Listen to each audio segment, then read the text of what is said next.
मुंबईत एका छोट्याशा पतपेढीची निवडणूक पार पडते. त्याचा निकाल लागतो आणि त्यानंतर एक नॅरेटिव्ह तयार व्हायला सुरुवात होते. ते नॅरेटिव्ह म्हणजे ठाकरे बंधू एकत्र आले तरी काही फरक पडणार नाही. मी असं म्हणतो याचं कारण आहे बेस्टची पार पडलेली निवडणूक. बेस्ट पतपेढीची निवडणुकीत ठाकरे बंधूंच्या पॅनलचा दारुण पराभव झाला आहे. 21 पैकी एकाही जागेवर त्यांना विजय मिळवता आलेला नाही आहे. एका छोट्या पतपेढीची जरी निवडणूक असली तरी तिच्या निकालाने राजकीय वातावरण मात्र चांगलंच तापलं आहे. येत्या महापालिकांच्या आणि खास करून BMCच्या निवडणुकांमध्ये ठाकरे ब्रँड पुढे येत होता. या ठाकरे ब्रँडचा काहीही फरक पडणार नाही हा नॅरेटिव्ह आता सेट होतोय का? या निवडणुकीमुळे भाजपचा आत्मविश्वास वाढलाय का? या निवडणुकीचा आधार घेऊन भाजप ठाकरे बंधूंच्या विरोधात नवा नॅरेटिव्ह सेट करणार का? हे सगळं आपण या व्हिडिओच्या माध्यमातून समजावून घेणार आहोत. नमस्कार, मी राहुल. मुंबई तकमध्ये तुमचं स्वागत आहे. तुम्हाला थोडं मागे घेऊन जातो. 5 जुलैचा दिवस तुम्ही आठवा. 20 वर्षांनी महाराष्ट्राच्या इतिहासात एक नवीन गोष्ट घडली होती. ठाकरे बंधू एकत्र एकाच मंचावर आले होते. हा क्षण मराठी माणसांच्या आनंदाचा क्षण म्हणून त्याकडे पाहिलं गेलं होतं. मराठी भाषेच्या मुद्द्यावर जरी ठाकरे बंधू एकत्र आले असले तरी पुढे राजकारणात सुद्धा दोघे एकत्र येणार या चर्चांनी यानंतर जोर धरायला सुरुवात झाली होती. ज्या पद्धतीने ठाकरेंच्या सेनेच्या आणि मनसेचे कार्यकर्ते एकत्र आंदोलन करायला सुरुवात केली होती त्यानंतर ठाकरे बंधू आता एकत्र आलेच असं जवळजवळ म्हणायला सुरुवात झाली होती. अर्थात अद्याप अधिकृत कुठल्याही युतीची घोषणा दोन्ही ठिकाणाकडनं करण्यात आलेली नाही आहे. ठाकरे बंधू एकत्र आले तर काय होणार याची लिटमस टेस्ट म्हणून या बेस्टच्या निवडणुकीकडे पाहिलं जात होतं. सुरुवातीला ही निवडणूक काय होती आणि त्यात काय घडलं ते पाहूयात. बेस्टच्या पतपेढीची निवडणूक पार पडली. या निवडणुकीत 21 जागा होत्या तर 15,000 इतके सदस्य होते, अर्थात मतदार होते. या निवडणुकीत ठाकरे बंधूंचं उत्कर्ष पॅनल होतं. भाजप आमदार प्रसाद लाड आणि महायुती प्रणित सहकार समृद्ध पॅनल हे निवडणुकीच्या रिंगणात होतं.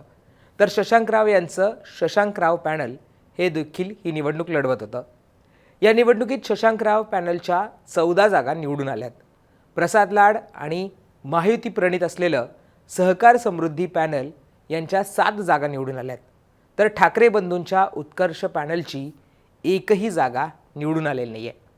या निवडणुकीत ठाकरे बंधूंचं एकत्र पॅनल असल्याने या निवडणुकीकडे सगळ्यांचंच लक्ष होतं. याआधी ठाकरेंच्या पॅनलची सत्ता या पतपेढीवर होती.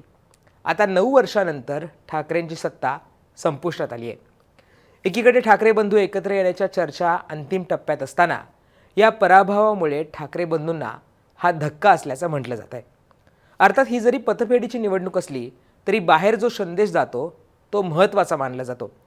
त्यामुळेच ठाकरे बंधू एकत्र आल्याने काही फरक पडणार नाही, BMCची निवडणूक आम्हीच जिंकू हा नॅरेटिव्ह भाजपकडनं सेट केला जातो, त्याला बळ मिळण्याची शक्यता वर्तवली जाते. या निकालानंतर भाजप नेत्यांच्या प्रतिक्रियासुद्धा आल्यात, त्यासुद्धा पाहणं महत्त्वाचं आहे. प्रसाद लाड यांनी जागा दाखवली असं म्हणत एक पोस्ट लिहिली आहे. त्यात ते म्हणतायत, बेस्ट इलेक्शनमध्ये ठाकरे ब्रँड 21 समोर 0-0 म्हणजे ब्रँडचे बॉस एकही जागा जिंकू शकले नाही आहेत. दुसरीकडे भाजपचे प्रवक्ते असलेले केशव उपाध्याय यांनी ठाकरे बंधूंवर जोरदार निशाणा साधला आहे. एकाकडे गमावण्यासाठी काही राहिलेलं नाही आहे आणि दुसऱ्याकडे कमावण्यासाठी काही राहिलेलं नाही आहे.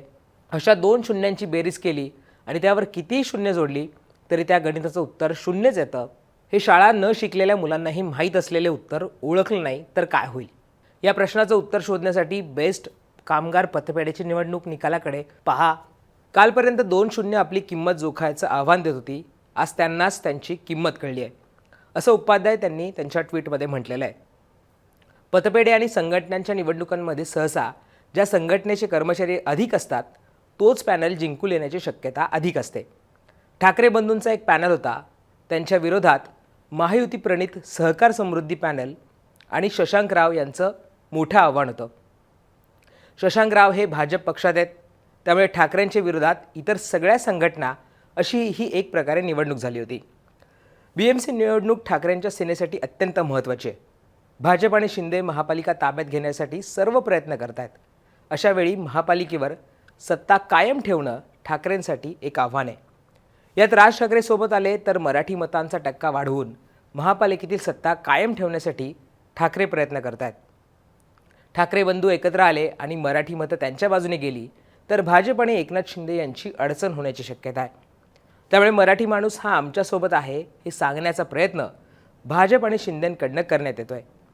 यात बेस्टची निवडणूक भाजपसाठी नॅरेटिव्ह सेट करण्यासाठी स्टेपिंग स्टोन मानली जाते. अर्थात पतपेढीची निवडणूक आणि महापालिकांची निवडणूक यात फरक जरी असला तरी राजकारणात सध्या नॅरेटिव्हला जास्त महत्त्व आहे.